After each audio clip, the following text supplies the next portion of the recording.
unprecedented act of violence, which was also an act of bravery and an act of nationalism.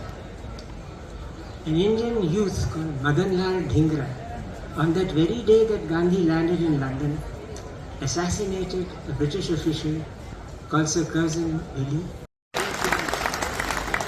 Thank you. Thanks a lot. Good afternoon, ladies and gentlemen. Wonderful to see a near-packed house on a Monday afternoon. In fact, if you can get in some people who are still walking on the aisle there, we'll have a full house.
Kashmir में और होशंगाबाद में पला बड़ा हूँ। और जो लोग गांव में पले बड़े होते हैं या एक तरीके स्मॉल टाउन में पले बड़े होते हैं,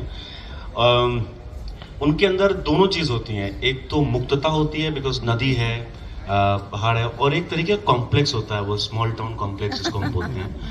और मुझे ऐसा लगता है कि वो मेरी जितनी भी जद्दोजहद थी, चाहे स्विमिंग करने की, मैंने गोली बिस्कुट की दुकान भी खोली थी, मैंने डांस क्लास भी खोली थी, मैंने पतंग की दुकान भी खोली थी, वो सब दुनिया देखने की इच्छा का एक तरीके से उछाल था भीतर कि मुझे यहाँ से निकल के पूरी दुनिया देखनी है।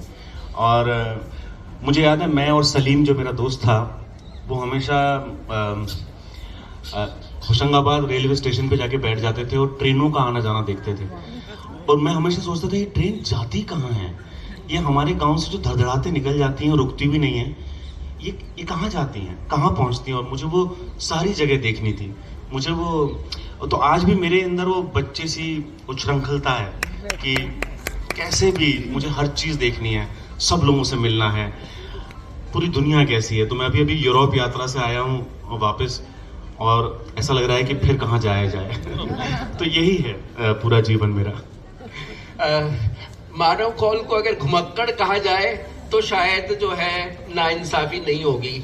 बहुत बड़े घुमक्कड़ हैं, जगह जगह जब घूमते हैं तो वहीं से प्रतीक, चिन्ह, संकेत ना जाने क्या क्या लिखने के लिए इकट्ठा कर लेते हैं। और अगर आप इनका लेखन पढ़ेंगे तो आपको उसमें वो सारी चीजें मिलेंगी जहां जहां मानव कौल गए हैं।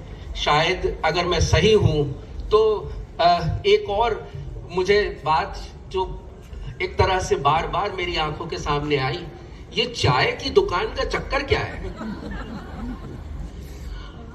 मुझे चाय से बहुत बेहद प्यार था एक समय, अब कॉफी से है। आई एम सो सॉरी चाय के जितने भी मुरीद लोग हैं। और मुझे हमेशा लगता था, मतलब मेरी माँ को ऐसा लगता था कि अगर ये कुछ नहीं कर पाया तो चाय की दुकान तो खोल ही लेगा। और मुझे ऐसा लगता है, ऐसा गुमान है मुझे कि मैं अगर इस दुनिया में जो सबसे अच्छी चीज करता हूँ वो गजब चाय बनाता हूँ। तो मुझे लगा कि चाय इसलिए, और चाय का जिक्र बहुत ज्यादा आता भी है हमारे, क्योंकि हम जब थिएटर करते थे भोपाल में और बॉम्बे में भी जब थिएटर करते थे, तो जो नाटक के बीच के जो ब्रेक्स होते थे वो चाय ब्रेक कहलाते थे। और चूंकि चाय के साथ बिस्किट मिलते थे और हम लोग हमेशा ही भूखे रहते थे, तो मुझे चाय की बड़ी वो च्यास होती है।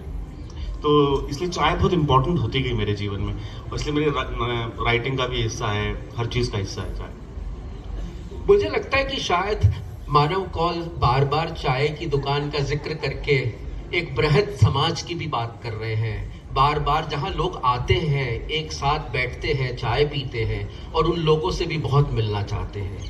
इनकी ये मिलने की ललक है जो बताती है कि हिंदुस्तान में बहुत आसानी से आप लोगों से मिल सकते हैं। और यहीं पर मुझे ख्याल आया कि जब आपने ये किताब लिखी तुम्हारे बारे में, और जिसका अंग्रेजी अनुवाद आया a bird on my window सिल, इस किताब के अंदर कई ऐसे पहलू हैं जो बहुत गंभीर भी हैं।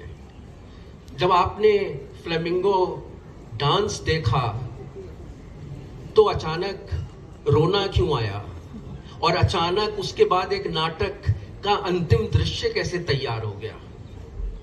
मैं स्पेन में था उस समय, और स्पेन में ग्रनाडा नाम की एक जगह है जहाँ पे मैं गया था, और वहाँ मैंने एक छोटे से कमरे में फ्लेमिंगो नाम का एक डांस होता है जो बहुत ही ज़्यादा खूबसूरत होता है, बहुत इमोशनल होता है। मैंने जब एक्चुअली पहली बार उस डांस को देखा था, मुझे कल्पना नहीं थी कि मैं क्या देखने वाला हूँ, what I am going to see. And suddenly वो डांस इतना वेग से मेरे ऊपर पड़ा, because I was not prepared for it. And I thought ये कौन सा डांस है, ये कैसे हो रहा है। And I started crying. और अधिकतर ये भी होता है कि बिकॉज आप स्पेन में हो, यहाँ आपको कोई जानता नहीं है, यहाँ आपको कोई देख भी नहीं रहा है, यहाँ कोई पूछ भी नहीं रहा है आपको, तो it's very easy for me to let go. And I was crying, एंड मेरे को लगता है कि crying is as beautiful as laughing. So मतलब मैं कोई भी चांस रोने का छोड़ता नहीं। मानव की एक और किताब है बट शर्ट का तीसरा बटन, और उस किताब में जो पात्र हैं, जो चरित्र हैं, बेहद दिलचस्प हैं, और अगर आप उस किताब को पढ़ चुके हैं या पढ़ेंगे तो वो भी आपके दिल के करीब आ जाएंगे। ये चोटी